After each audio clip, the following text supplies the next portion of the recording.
Oi, gente querida, é um prazer começar essa semana nesta terça-feira. Temos terça, quarta e quinta para tratarmos do nosso tema de Mateus.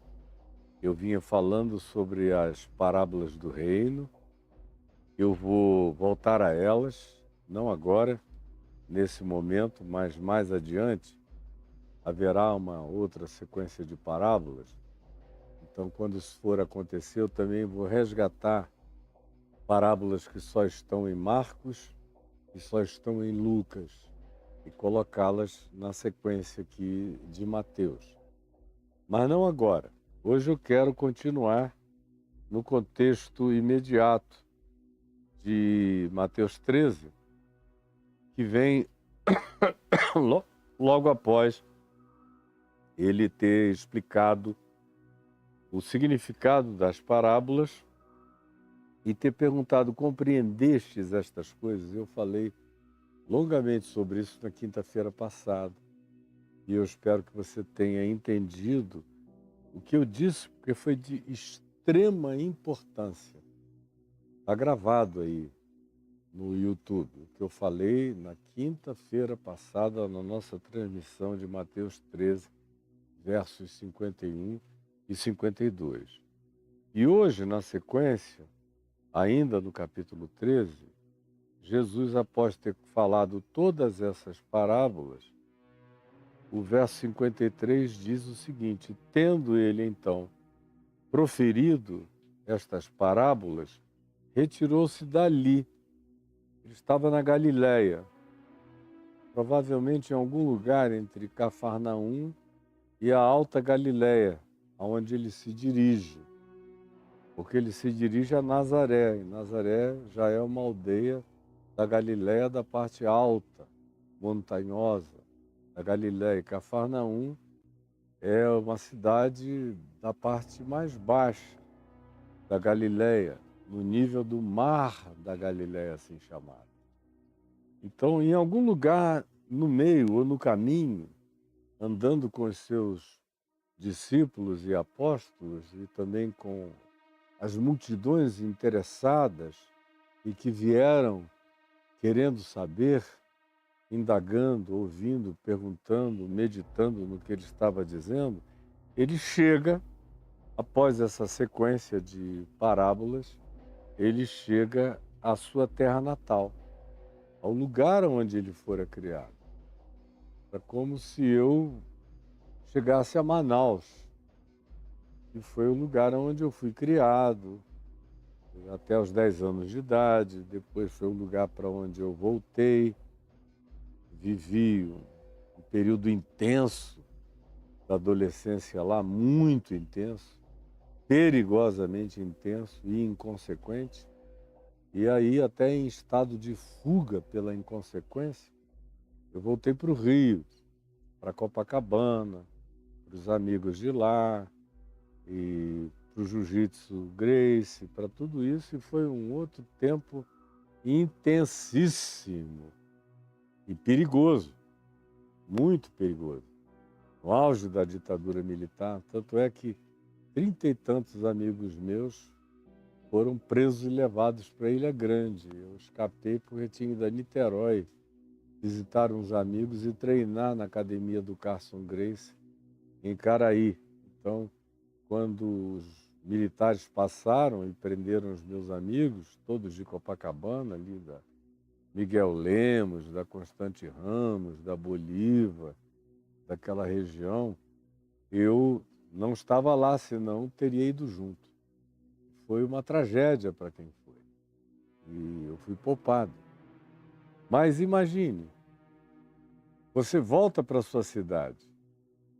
E Jesus não tinha aprontado nada na cidade dele, ele só cresceu lá. Eu tinha aprontado demais na minha cidade natal. E eu vi, quando eu me converti na volta em Manaus, e foi uma experiência visceral, poderosa, extraordinária, divina, incomparável, tão forte. E eu comecei a pregar no dia seguinte, ou no mesmo dia. Enfim, nunca parei de pregar. Eu estou vendo aqui um pássaro tão lindo aqui, chamado alma de gato, ali na sombra. Lindo, lindo, lindo. Desculpem, tá? É que a natureza me encanta a esse ponto. Mas eu vi a dificuldade quando eu voltei para Manaus e comecei a pregar. Todo mundo dizia, não, esse cara tá doido. Foi muito chá de cogumelo, foi muito ayahuasca, muito ácido, muito qualquer coisa, mas não é verdade. Ele está aprontando alguma coisa, ele tem alguma carta na manga, ninguém queria crer. Mas as conversões foram acontecendo, eu comecei a pregar para os hippies, que não tinham história na cidade, e havia uns 3 a 4 mil na cidade, acampados mais ou menos nos mesmos lugares. E eles foram se convertendo, foram ficando impressionados com o que eu trazia sobre Jesus, sobre a graça de Deus, sobre curas divinas, miraculosas que iam acontecendo com as pessoas, com as libertações variadas que iam alcançando a vida de tantos deles. Enfim, eu fui acolhendo, levando para casa. Meus pais me deram toda a força. Depois levei para o templo da igreja presbiteriana centenas deles. E a gente dava a comida e o alimento e o lugar para eles dormirem. E eles, enquanto faziam as suas bijuterias, me ouviam o dia inteiro, a palavra. E eu saía para pregar em outros lugares, voltava correndo. Aquela vida intensa. Muito feliz, eu nunca tive que ter um intervalo, já comecei pregando até porque eu estava ouvindo o Evangelho desde o ventre da minha mãe. Então, eu sabia e era sabido pelo Evangelho. Eu nunca fui exatamente um neófito. Eu cresci sabendo de tudo, as coisas boas e as porcarias, de todos os lados. Eu já cresci, nasci na fé, tipo um bebê casca grossa, e comecei a pregar a palavra. E tive as reações positivas e tive as muitas reações negativas. Porque não tem lugar mais difícil para você pregar do que nesse ambiente familiar. Ou, no caso dele, era uma aldeia. Era um lugar onde todo mundo pegava água na mesma fonte. Você vai lá até hoje, você visita as 2 fontes da cidade, onde as águas escorrem. Uma delas é chamada, inclusive, de a fonte da Virgem, ou a fonte de Maria. Está lá. Era a mesma água, na mesma fonte. Ela não parou nesses 2000 anos. Vem da rocha. Era ali que a família bebia. tem uma mais profunda dentro da Igreja Ortodoxa, que é uma fonte original daqueles dias, onde toda a cidade, que era pequena, uma pequena vila com uma sinagoga, e um grupo de centenas de pessoas que existiam, umas em função das outras. É para esse lugar que Jesus vai. Ele se retira de onde estava e vai para a cidade onde ele fora criado. E aqui se diz, e chegando a essa terra, que era Nazaré, ensinava-os na sinagoga, que ele conhecia muito bem. A gente fica sabendo como ele conhecia bem a sinagoga quando você vai para Lucas, no texto correlato de Lucas, no capítulo 4, do verso 16 até o verso 30, que se lê indo para Nazaré, onde fora criado, significando dizer que ele passou a maior parte da sua vida naquele lugar pequeno. Não significa com isso que ele não possa ter ido a qualquer outro lugar, que ele não possa ter feito viagens. Mas a maior parte da vida, tanto é que caracteriza o lugar onde ele fora criado. Agora, há entre os 12 anos dele e os 30 anos, quando ele começa o ministério, um hiato, onde um pedaço de tempo pode ter sido vivido em Nazaré e ele pode ter tido a liberdade que queira ter tido para visitar outros lugares, outros ambientes, outras culturas, ter pego carona nas caravanas, que eram abundantes.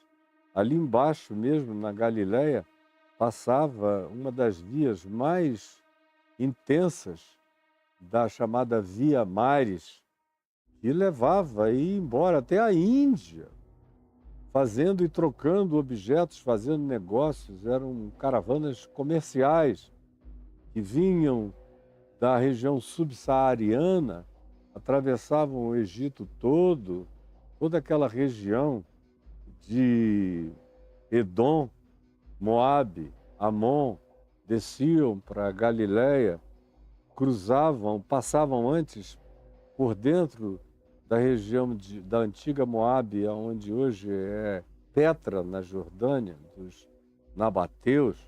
A Via Maris passava por ali e ia embora. Ele pode ter pegado carona numa dessas caravanas. Eu mesmo já escrevi um livro ficcional chamado Em Busca de Issa, que escrevi 400 páginas baseadas num achado que aconteceu no mosteiro de Lasca, lá no Tibete, onde o Dalai Lama nasceu e de onde ele se evadiu por fuga em razão de problemas políticos com o comunismo chinês antigo.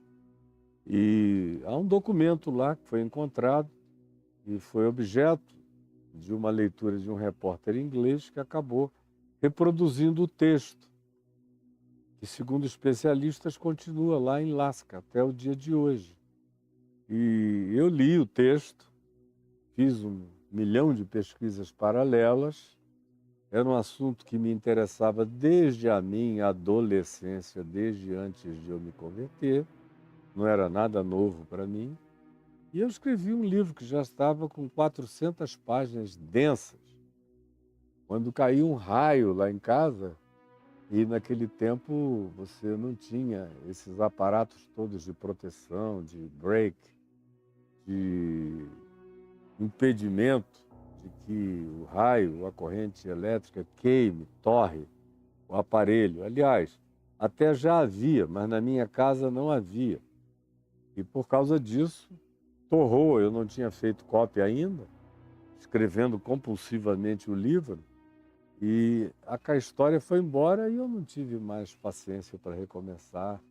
Eu tinha acabado de encontrar a Adriana, eu estava noutra viagem, não estava mais com disposição de escrever o livro Em Busca disso, que teria sido um livro extremamente interessante, especialmente para esse tempo e para esses dias, mas o tema está todo aqui, fresco, jovem e natural na minha cabeça. Pois bem, Ele vai para a cidade onde ele é criado.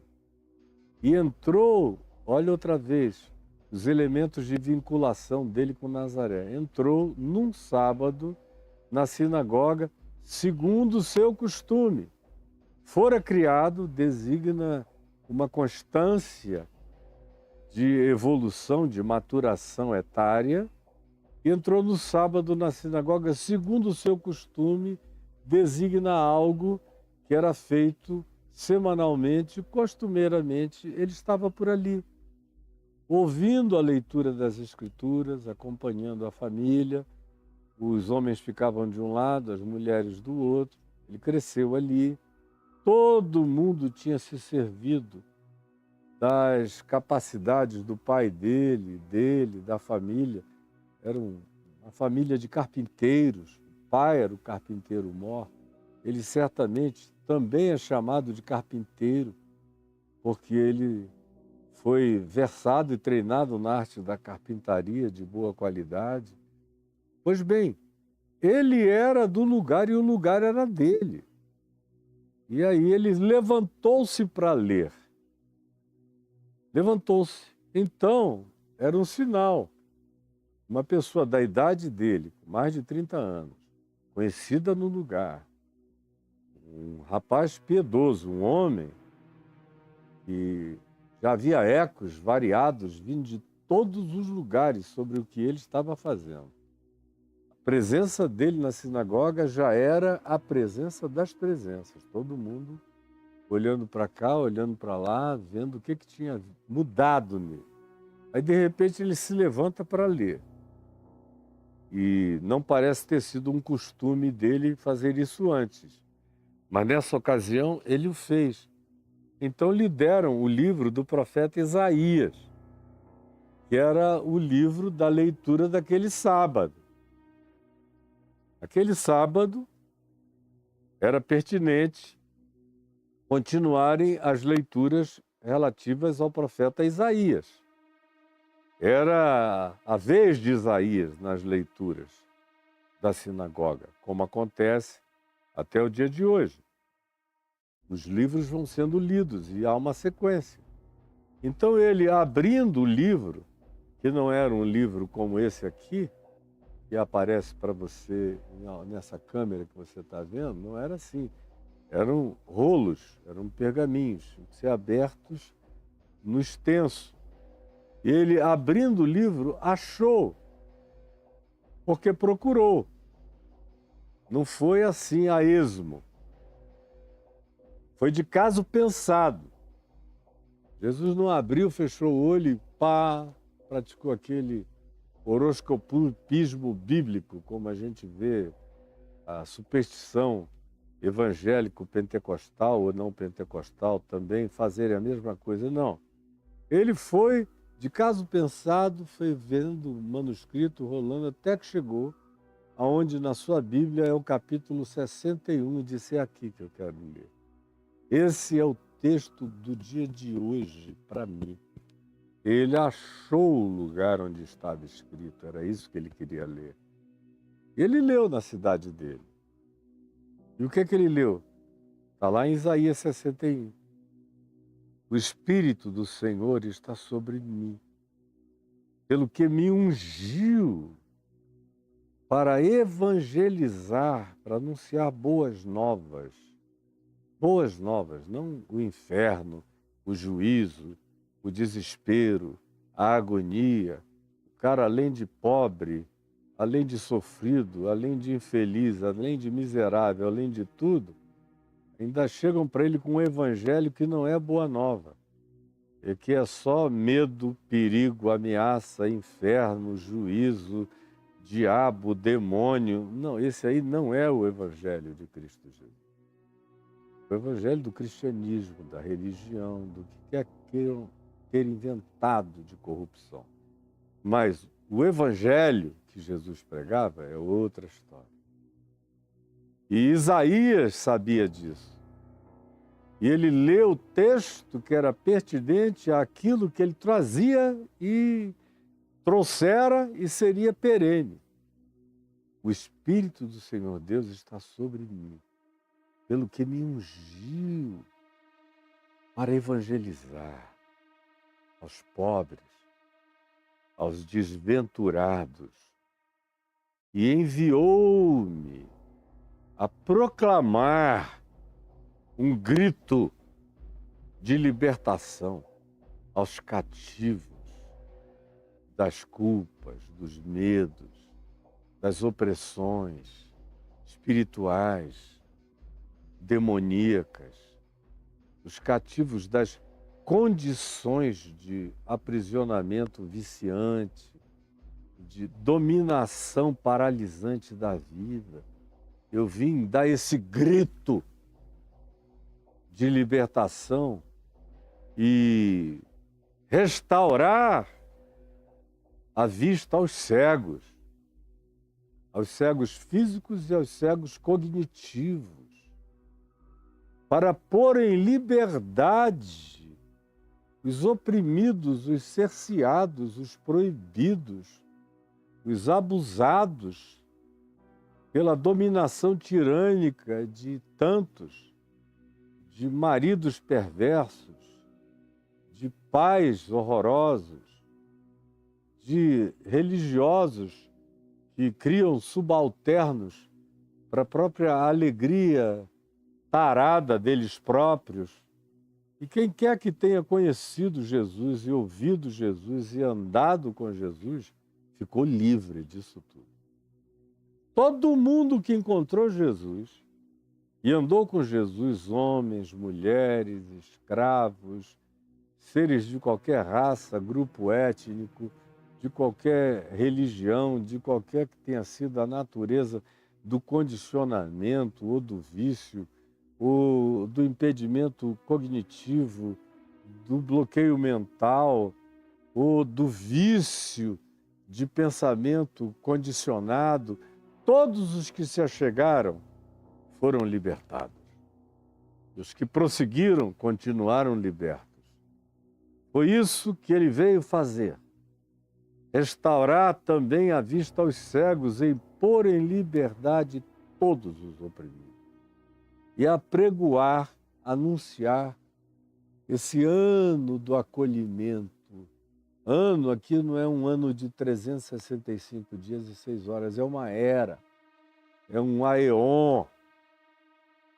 É, de fato, aquilo que a gente pode e deve chamar de século no sentido de período mais do que de 100 anos.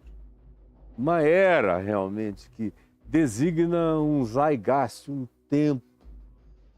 tempo, no sentido filosófico da expressão, uma designação ampla, um período de aceitação de tudo e de todos, na graça de Deus. E ele diz, foi isso que eu vim anunciar, isso que eu vim fazer, e diz isso na sinagoga onde ele fora criado, no lugar onde ele frequentava, onde todo mundo conhecia o cotidiano dele, desde criancinha, e dos pais e dos irmãos mencionados pelo nome. Chegou ao ponto de dizer, e não conhecemos também todas as suas irmãs? Deviam ser várias. Era uma família razoavelmente grande e que transitava para todos os lados. Havia amizades de todas as naturezas em questão e também juízos e impressões e provocações variadas.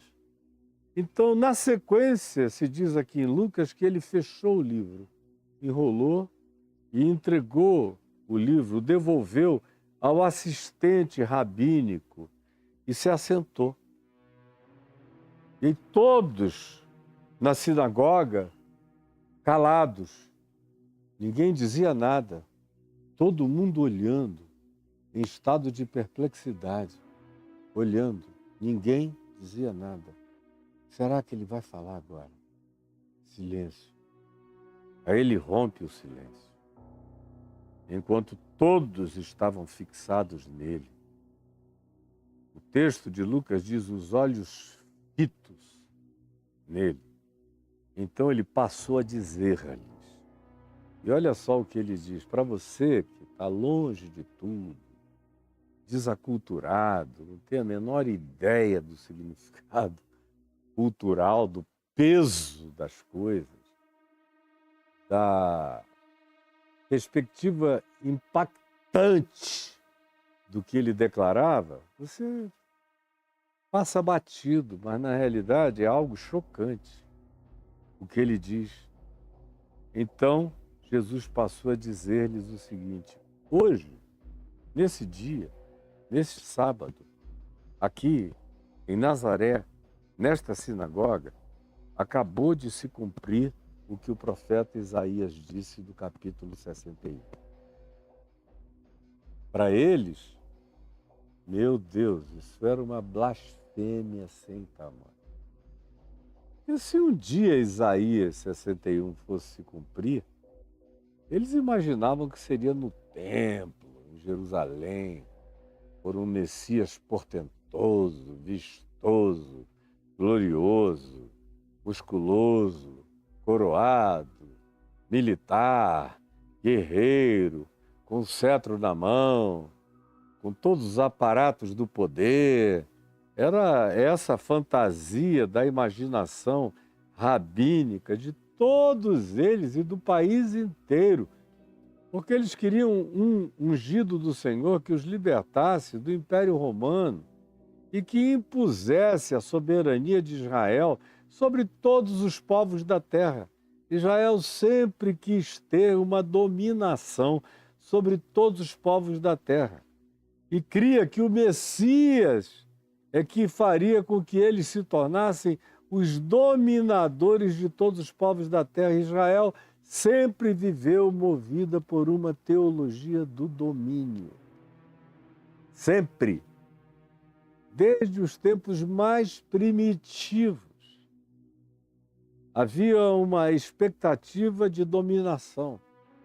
Desde que Deus disse a Abraão: em ti serão benditas todas as famílias da terra, conquanto Deus não tenha dado a Abraão uma teologia do domínio, mas uma promessa de bênção, aquilo foi se transformando, geração após geração, num supremacismo triunfalista, indizível, que está presente, latente, manifesto no Israel contemporâneo até o dia de hoje.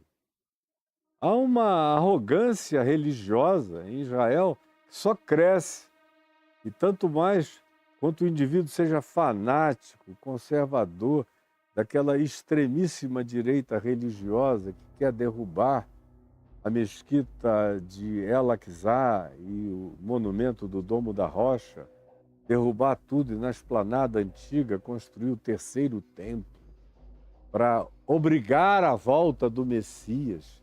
Eles entendem que quando eles fizerem o terceiro templo, o Messias se obrigará a voltar. Imagina só, Jesus disse que ninguém sabe o dia, mas eles acham que se eles fizerem uma obra, e tem muito evangélico que crê exatamente igual, fizerem o terceiro templo lá, o Messias se obrigará a voltar. Pois bem, essa era a imaginação fantasiosa deles. Aí vem Jesus na Galileia, naquela sinagogazinha que, se fosse hoje em dia, a gente iria dizer num templo de madeira, ou sem reboco, ou quebradinho, uma das sinagogas mais não importantes de toda a Galileia. E a Galileia tinha umas 8 sinagogas importantes e algumas outras de quase nenhuma importância. Servia paroquialmente aquela aldeiazinha que estava ali, era o caso dessa aqui. E é para esse lugar que ele chega e diz: é aqui, porque o que faz o lugar ser importante ou tornar-se importante não é o chão, a pedra, a topografia, não é o fato de ser Jerusalém ou de ser Nazaré ou de ser Cafarnaum. O que torna aquele lugar o centro do olhar de principados, potestades, anjos, arcanjos, seres multidimensionais, entidades de todas as naturezas e espécies olharem, buscando aprender sabedoria, como diz Paulo, todas as convergências dos olhares celestiais para aquele lugar não tinham nada a ver com o lugar, como nenhum lugar merece esse olhar. Como Jesus mesmo veio a dizer à mulher samaritana, quando perguntou onde é o lugar que se deve adorar, dando ênfase em lugar. Ele disse, nem neste lugar aqui, no Monte Gerizim, nem no outro lugar que você mencionou em Jerusalém, nenhum dos dois é o lugar onde se deve adorar. Em toda a terra é o lugar onde se deve adorar. Porque Deus é espírito e ele é adorado em espírito e em verdade. Portanto, o que torna isso aqui especial, esse dia especial, o lugar especial, não é o lugar, é a pessoa. A pessoa que lê, a pessoa que fala, a pessoa que diz. Hoje, essa escritura de Isaías 61 acabou de se cumprir diante dos olhos de vocês. É ele mesmo que diz, em outra ocasião, em verdade eu vos digo que muitos sábios, filósofos, profetas, reis, pensadores, poderosos do mundo inteiro quiseram ver o que vedes e não viram, quiseram ouvir o que ouvis e não ouviram. Mas aprove meu Pai dar isto a conhecer a vocês. Porque tem a ver com o desígnio de Deus. Não tem que ser em Atenas, nem em Roma, nem no Vaticano, nem em Jerusalém, nem em nenhum lugar importante, nem em Tiro, nem em Sidom, nem em Alexandria, que era o lugar egípcio mais importante daqueles dias. Não. É onde ele estava. É onde o Emanuel, o Deus encarnado, estava presente, dizendo, hoje isto se cumpriu em mim. Aqui, essa palavra está se cumprindo. Se a gente entendesse isso, esse culto aos lugares, aos eventos, às histórias dos lugares, aos lugares que vão se transformando em fetiches sagrados, sacrossantos, fetiches do sacro, na vida da gente, seriam todos extintos. E a gente saberia que o lugar santo é onde a santidade se manifesta, é onde a santidade se manifesta, é onde a verdade de Deus é proclamada, é vivida. E, sobretudo, neste caso aqui, é onde o Deus conosco, o Emanuel, que estivera presente no meio deles o tempo todo, eles nunca souberam. Agora se auto-anuncia, faz um apocalipse, tira o véu de diante deles e diz, eu estou aqui, cresci no meio de vocês e vocês nunca viram. Vim para vocês, estive aqui, bebi da mesma água, comi do mesmo pão, cortei as árvores para fazer os móveis com os quais vocês se servem, mas hoje eu quero dizer, uma nova era eterna e indizível, perene e imutável, está sendo inaugurada aqui, na presença de vocês, porque eu estou aqui, eu cheguei, eu disse, eu sou a encarnação, eu sou o protagonismo absoluto dessa consumação. Então, depois de ter dito isso, verso 22 nos diz, todos lhe davam testemunho, e a primeira reação é que um grupo de pessoas ficou com o coração ardido e começaram a dar testemunho e a se maravilharem das suas palavras, porque sentiram graça, sentiram unção. Gente sensível sente a verdade. Gente sensível percebe a unção. Gente que não está empedernida pelo dogma religioso percebe a sutileza da fala de Deus, da presença de Deus, da graça divina, do amor de Deus se manifestando sem nenhum aparato, sem nenhuma plateia, sem nenhum presépio, sem nenhum show de luzes, sem nada. Na simplicidade do tosco, aquela graça sublime, penetrando tudo, e os simples de coração, os humildes de espírito, se regozijaram das palavras de sabedoria, de graça que lhe saíam dos lábios, e entraram em estado de perplexidade, dizendo: meu Deus, não é este o filho de José? Como é que José foi gerar um filho desse, Maria também? Jesus lhes disse, todavia, percebendo que a grande maioria estava olhando com outro olhar, outra atitude, outra energia, outra postura, outro indicativo. Tinha outras pessoas assim, de braços cruzados. Sabe aquela cara?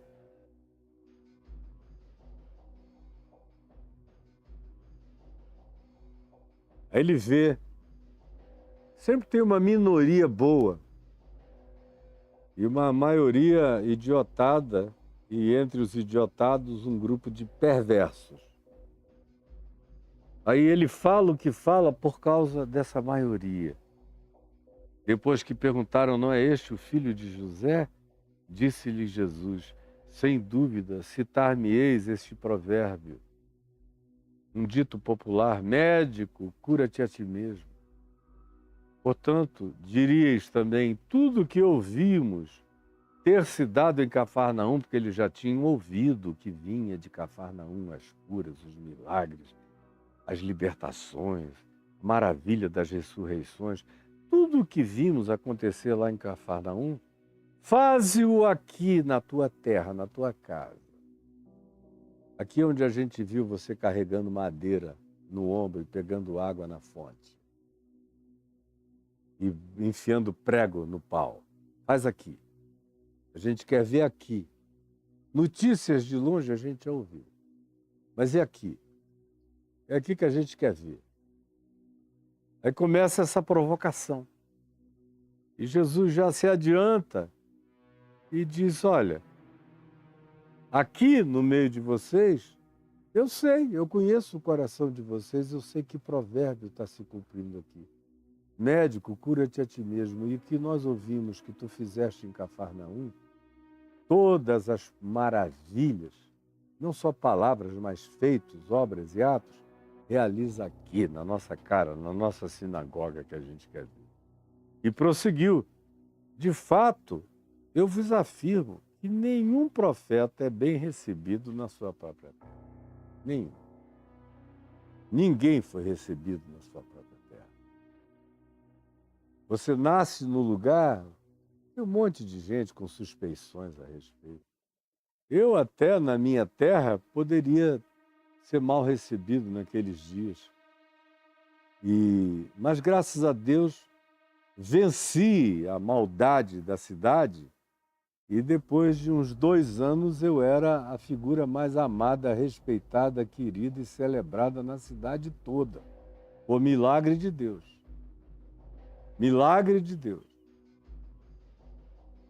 Mas quando chegou o ano de 98, que aconteceram as coisas que me relativizaram, um dos lugares onde também surgiram, primeiramente, pessoas dizendo eu sempre suspeitei que um dia isso iria acontecer, foi do lugar onde eu fui criado também. Porque é natural. E quem quer que carregue a sabedoria de Jesus tem que ter dentro de si essa premonição pré-estabelecida, essa pré-ciência dos fatos e dessa possibilidade que nos deixa com clareza a certeza de que nenhum profeta é bem recebido na sua própria terra. Nenhum jamais foi e nem será. Na verdade, Jesus prossegue dizendo, eu vos digo que muitas viúvas, aí ele cita o livro de Reis, muitas viúvas havia em Israel no tempo de Elias, o profeta, o maior profeta da antiguidade, das escrituras judaicas, nos dias de Elias, havia muitas viúvas.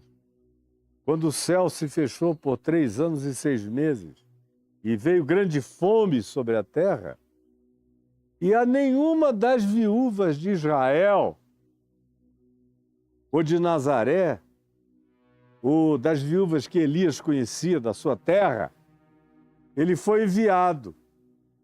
Mas ele foi enviado exclusivamente a uma viúva de Serepta de Sidom, de fora das fronteiras, uma gentia.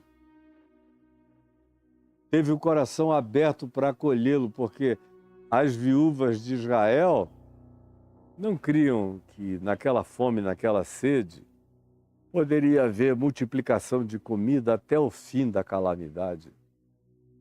Mas havia em Serepta de Sidom uma mulher pedindo misericórdia aos céus, e foi a ela que o profeta Elias foi enviado, e Jesus dá essa resposta. Não é estranho que seja assim, que eu esteja curando tanto em outros lugares, onde haja tantos gentios, lá no meio da Galiléia dos gentios em Cafarnaum, e não aqui, nessa uniformidade nazarênica de vocês. Aí eles, os que já estavam com raiva, foram ficando exacerbadamente raivosos a esse respeito. E Jesus prosseguiu e disse mais. Havia também muitos leprosos em Israel, que na analogia que Jesus criara era equivalente a Nazaré, agora julgando-o ali na terra dele. Havia muitos leprosos em Israel nos dias do profeta Eliseu. Que não faltava era leproso em Israel, mas a nenhum deles Eliseu foi enviado, e nenhum deles foi purificado, senão Naamã, que veio lá da Síria, e que era o cara que se ajoelhava ao lado do rei da Síria, na presença do deus pagão da Síria, para ajudar o rei a se ajoelhar e se levantar, e que recebeu de Eliseu a bênção de dizer: pode continuar fazendo isso, porque o Senhor Deus sabe onde está o teu coração e a quem tu adoras daqui para frente. Não te preocupes com o rito, é o que está escrito aqui no texto do livro de Reis, para quem quiser checar e conferir. Então, ele dá essa resposta, e quando ele diz isso, ele suscita os piores sentimentos religiosos, como, por exemplo, eu praticamente não convivi dentro da Igreja Presbiteriana do Brasil. Praticamente não. Eu passei o meu ministério todo no mundo. Eu fui pastor presbiteriano com meu pai em Manaus, uma igrejinha de 33 membros que cresceu e virou uma igreja de milhares de pessoas com obras para todos os lados. Depois fui pastor na Betânia, que eu peguei lá com 150 membros, se tornou uma igreja, quando eu deixei já tinha milhares de membros, crescida e fazendo muitas coisas. E durante muitos anos eu preguei uma vez por mês na Catedral Presbiteriana do Rio, e todas as terças-feiras, quando eu estava no Rio, tinha uma reunião comigo lá, e vinham pessoas saindo do trabalho e enchiam o templo, e eu pregava a elas. Fora isso, eu preguei em várias igrejas presbiterianas, assim, a convite dos meus amigos. Eu não tinha tempo, a minha prioridade eram os eventos grandes, nos estádios, nos ginásios, nos teatros, nas praças, nos centros de convenção, nas ruas, nas esquinas, na televisão, no rádio, nos artigos de jornal. A minha vida nunca foi paroquial. Como dizia John Wesley, o mundo sempre foi a minha paróquia, foi e é. E é no meio do mundo que eu me sinto feliz e satisfeito pregando a palavra. É na escola de Tirano, como Paulo fez aos Efésios, está narrado em Atos 19. É para os gentios que eu vou, com muita alegria e com muito prazer. Então, uma vez que Jesus disse isso, todos na sinagoga ouvindo essas coisas, se encheram de ira. Por que eu mencionei a igreja presbiteriana? Porque conquanto eu tenha vivido muito pouco tempo ali, eu nunca ia ao presbitério, eu mandava um relatório, assinava uma ata e saía. Mas, quando eu decidi me desligar de tudo, e comecei pela igreja presbiteriana e me desliguei de todos no Brasil e no exterior, de onde eu recebi, em primeiro lugar, as hostilidades mais intensas, por causa dos ressentimentos acumulados, pelo fato de eu ter passado décadas e décadas e décadas, e para todo mundo era uma grande honra ser ministro presbiteriano, e para mim tinha sido apenas uma circunstância, em relação à qual eu nunca me jactei, nunca achei que era glorioso, nem espetaculoso, nem nada, e todo mundo sabia que para mim aquilo e qualquer outra coisa era tudo normal, que eu não tinha sido ordenado por eles, eu tinha sido ordenado por Deus. Aquilo ali foi só uma cerimônia. Era um vínculo exterior. Todos sabiam que o meu coração tinha outros ancoramentos, de uma outra natureza, de uma outra fidelidade, um outro compromisso. Isso gerava ressentimento. O lugar onde você cresce pode ser um lugar que tanto te ame quanto desenvolva ressentimentos enormes, acumulados e silenciosos a seu respeito. Um dia você se assusta, sem saber que no curso dos anos silenciosos, eles tinham acumulado tantos ressentimentos a seu respeito, sem que você jamais tivesse sabido que isso acontecia. Então, todos na sinagoga, ouvindo essas histórias que Jesus contou de Elias e de Eliseu, e das escolhas de Deus, e de como as coisas aconteciam não por demanda de parentela ou de familiaridade, ou por obrigações de qualquer natureza, dessas convenções banais, às quais ele não obedecia, eles ficaram muito irados, e o ressentimento deles eclodiu de maneira efusiva e forte. E eles se encheram de ira, de ódio. É o que diz aqui. E levantando-se, o expulsaram da cidade e o levaram até o cume do monte sobre o qual Nazaré está edificada, para de lá o precipitarem abaixo. É um lugar chamado, até o dia de hoje, de a montanha da precipitação, porque é uma queda íngreme, violenta, chapada, cheia de pedras.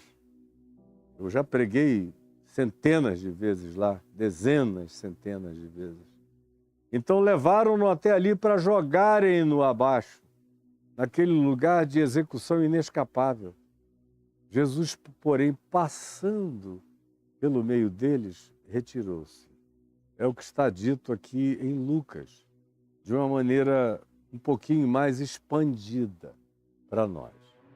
Agora, preste atenção, porque no texto de Mateus, o que se diz além da menção do nome dos familiares deles, vem a pergunta: de onde lhe vem, pois, tudo isto?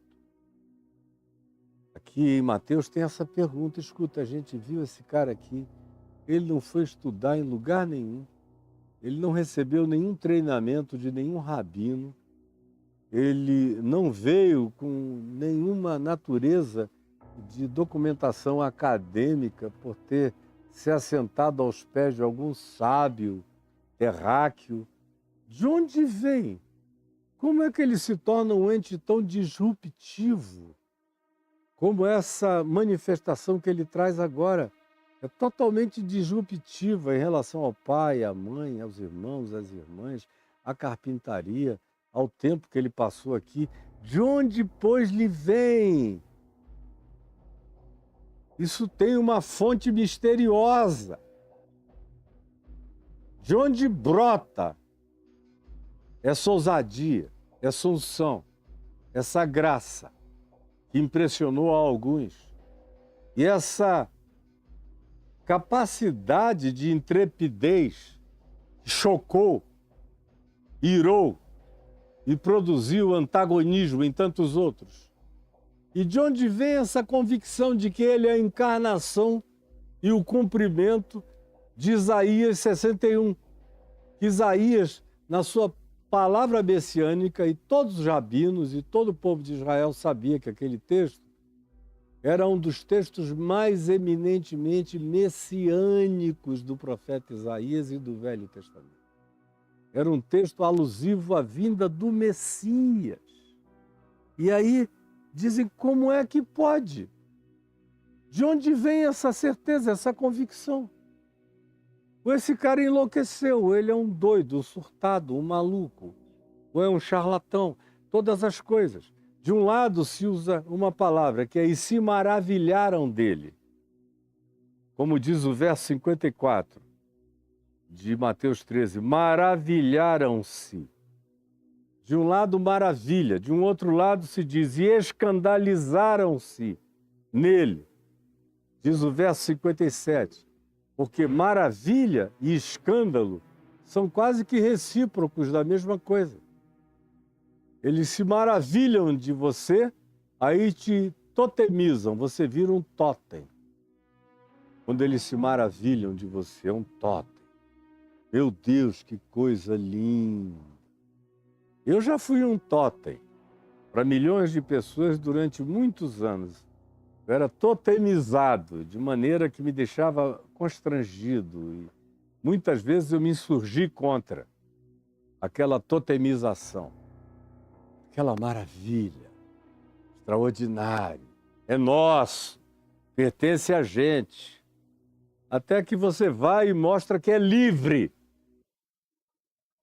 E que você não tem dono. E que você é só de Deus. E de mais ninguém. E nem teu pai, nem tua mãe, nem teus irmãos, nem tuas irmãs, nem o lugar onde você foi criado, nem as tradições do lugar, nem qualquer outra natureza de vínculo tem qualquer ascendência sobre você. Porque você é livre em Deus. Livre para dizer sim, eu faço. Livre para dizer não, não é a hora. Como Jesus já demonstrou que era o caso dele. E quando tinha muita gente querendo cura, não raramente, vocês já viram comigo aqui, ele se retirava para lugares desertos.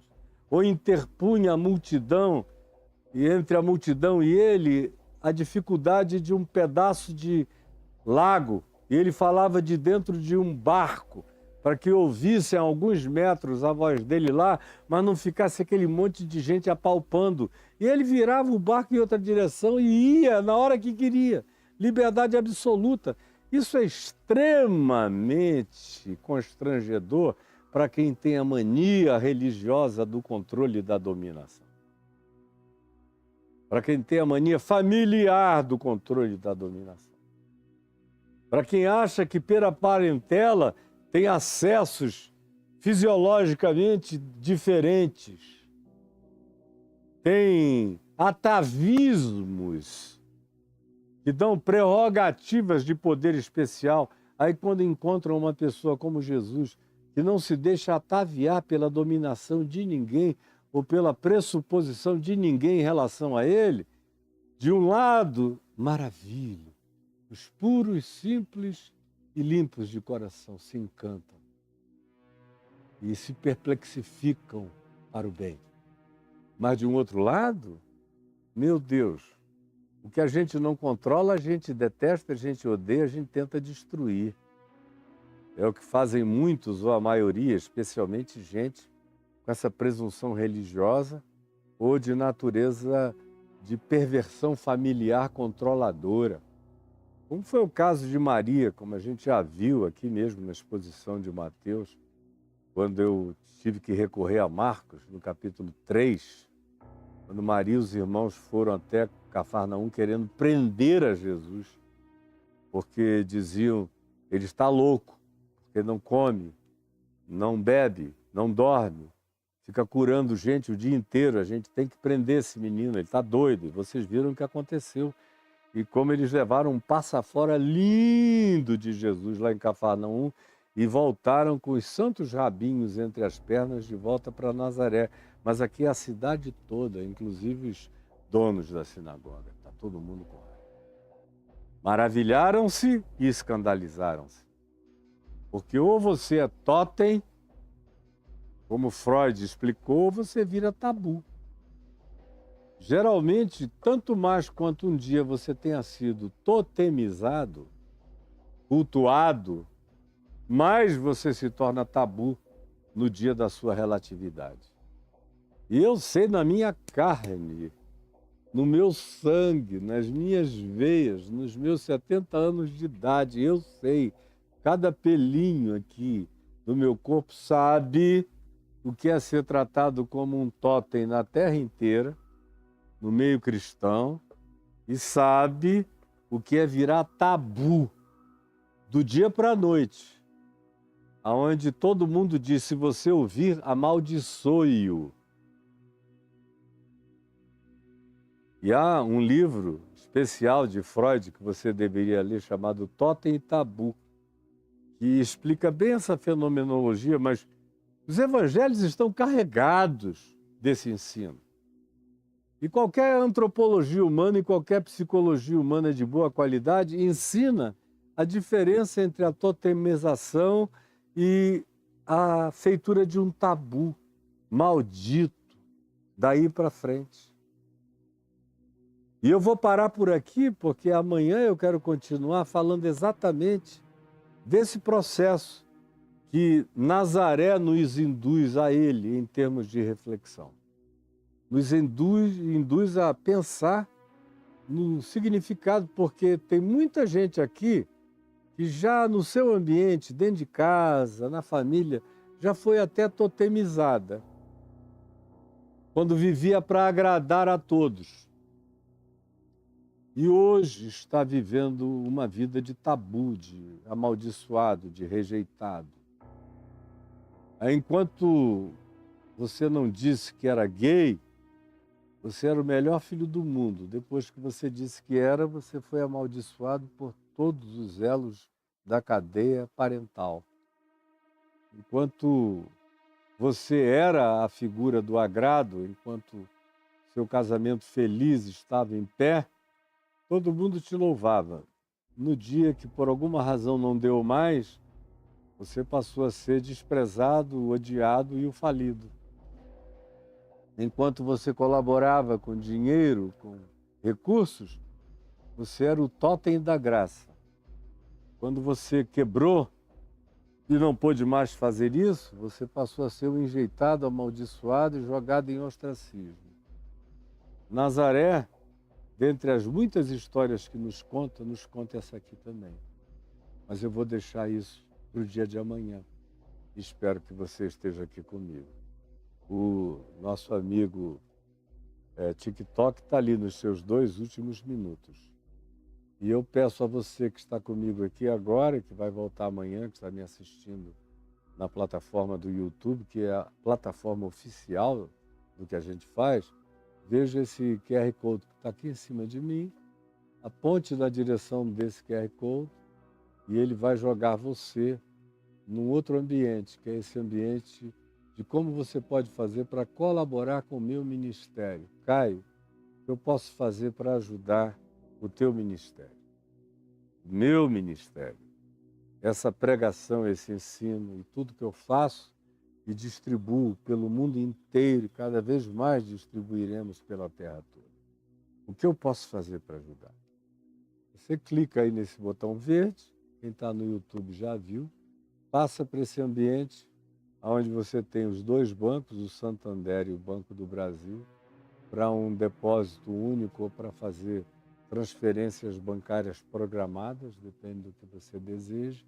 Logo abaixo tem os principais cartões de crédito, Visa, Mastercard, American Express, Diners Club International, cartão Elo, para você também programar, fazer uma doação ou fazer uma programação que entre todo mês no dia que você aprazar, caia nessa conta que está aí. Clicou, já cai na conta, não tem mistério.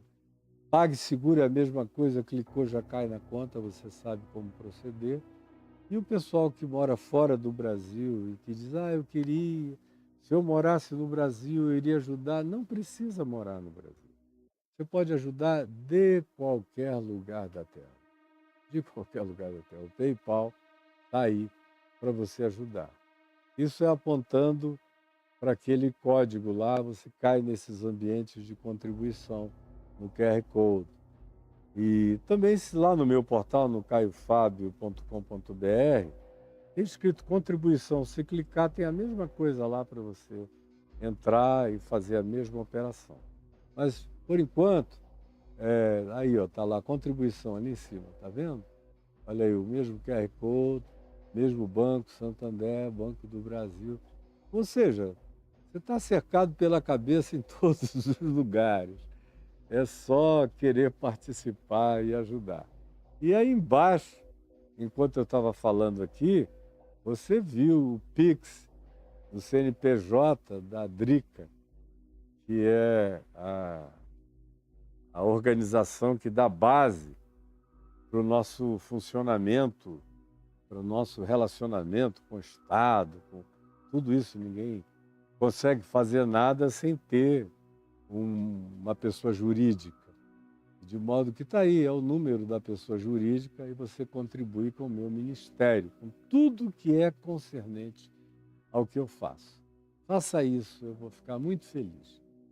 Passa aí também um outro Pix embaixo, que é um que carrega o meu nome da minha mulher, como eu digo sempre, porque não foi intenção de fato minha, nunca foi pedido de amigos que disseram, põe lá, especialmente nesse momento que eu estou vivendo uma transição, saindo de uma plataforma que me serviu durante 10 anos, indo para uma outra completamente nova e atualizada, onde até mesmo os alunos cadastrados em uma, o cadastramento não serve mais, expirou, esgotou, não faça mais nada através da outra plataforma, porque ela não me diz mais respeito, não chega a mim. Você tem que se recadastrar na nova, no caiofabioexclusivo.com.br, tem que ir lá e se cadastrar, fazer tudo outra vez. Então, é um tempo, é um espaçamento, nada é rápido e fica um vazio, uma barrigada. E as contas a pagar não respeitam essa transição. Chega todo dia, implacavelmente, chega o mês inteiro, chega sem falhar. E a gente não pode falhar com eles. Então, quem quiser ajudar, e eu agradeço aqueles que têm ajudado, como a Adriana, que é quem recebe, sempre coloca aqui para mim, para eu ver as pessoinhas que de fato colaboram. Eu acho que hoje ela não chegou a fazer isso de ontem para hoje, porque ela fez muitas operações aqui de outras naturezas, mas eu agradeço a vocês todos que, usando esse Pix, mandam recursos aqui para nos ajudarem no nosso dia a dia, pelo que eu manifesto toda a minha gratidão a cada um de vocês, gente querida, tá bom? Então tem aqui uma mensagem do meu filho.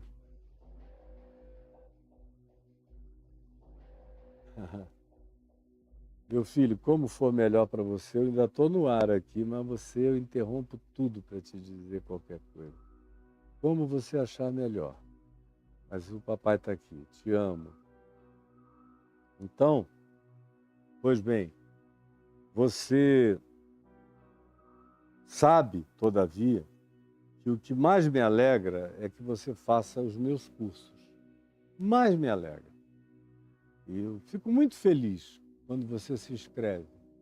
Como eu fico muito feliz quando eu vejo pessoas muito queridas minhas se inscrevendo, indo lá e fazendo. Como ontem eu vi uma amiga querida, muito querida, uma pessoa conhecida no país inteiro, gente fina, por quem eu tenho desenvolvido um grande carinho e ternura, crescentemente, se inscrevendo lá no meu curso para fazer Jesus a chave hermenêutica. E eu sei que ela faz isso porque ela tem um desejo de crescimento enorme. E ela não tem nada a ver com religião, com isso, graças a Deus, que vai aprender mais rápido, vai entender sem aquelas complicações doutrinárias e as lavagens cerebrais de anos e anos e anos, até o cara se despejar daquilo tudo, se livrar daquilo tudo e ficar com a cabeça nova para entender. Às vezes demora, mas quem chega virgem entende logo, aproveita tudo. Me dá uma alegria quando eu vejo, escrevi até no particular para ela, você é uma querida muito amada, amada, amada, amada, cada vez mais linda e amada, minha querida. Amiga, irmã, amada do meu coração.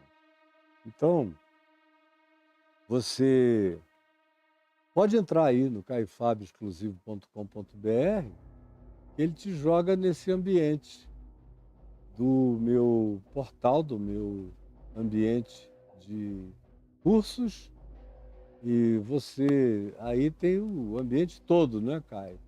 Eu estou falando só jogar no ambiente dos cursos. Você entra em cima, ó, tá lá, ó, é esse aí que eu quero, são os cursos. Obrigado, cara. Aí tem o Reconexões, hoje a ênfase está sendo no Jesus, a chave hermenêutica, em todas as plataformas. É esse o anúncio, essa é a ênfase desta semana. E quem não fez deve fazer bem feito. Aí tem os outros cursos todos. Todos eles estão disponíveis. O Ativar, do Dilúvio ao Apocalipse, medo de quê? Como ficar livre disso? Atravessando os lutos da vida, que não é apenas luto de morte, mas lutos de orfandades diversas, de separações, de abandonos, de ostracismos, de transformação da vida em tabu. Meu amorzinho, eu estou no ar, minha vida. Não posso atender agora. Estou no meio do programa. Tá bom, Tá bom, minha vidinha. Beijo. Tá, meu amorzinho. Te amo. Tchau, meu amor. Tchau. Então, deixa meu amorzinho ir e pronto. Então tá aí. O tabu do suicídio, no divã de Deus, todos esses cursos. É só entrar aí no caifab.com.br, escreva no navegador que você cai dentro desse ambiente bonito, leve, tranquilo, de fácil acesso, sem peso de complicação de nenhuma natureza. Vá lá e se inscreva, você vai ser muito bem recebido. Tem um contingente de pessoas para receber. Por isso é que eu peço que você ajude o ministério. Porque tem gente trabalhando para atender você, para atender a tudo isso. Então faça isso agora mesmo, eu vou ficar muito feliz. Vou parar por aqui, porque a Adriana, vocês não ouviram, mas ela está em algum lugar aí com alguma dificuldade, eu vou ajudá-la. E o meu filho Ciro também disse, ó pai, já que você está no ar, então ele está vindo de carro com a mãe dele, então eu vou ficar logo aqui na academia, ali no centro de atividade, vou malhar e depois eu vou de Uber para casa. Tá bom, meu amor, tá legal. E aqui eu estou no ar com você, mas estou no ar para a vida, para o mundo, com toda a liberdade. Que Deus te abençoe, um beijão para você e eu espero vocês todos amanhã. Senhor Jesus, enche-nos da alegria do Espírito Santo. Permite que a tua palavra, o Evangelho, nos maravilhe e nunca nos escandalize.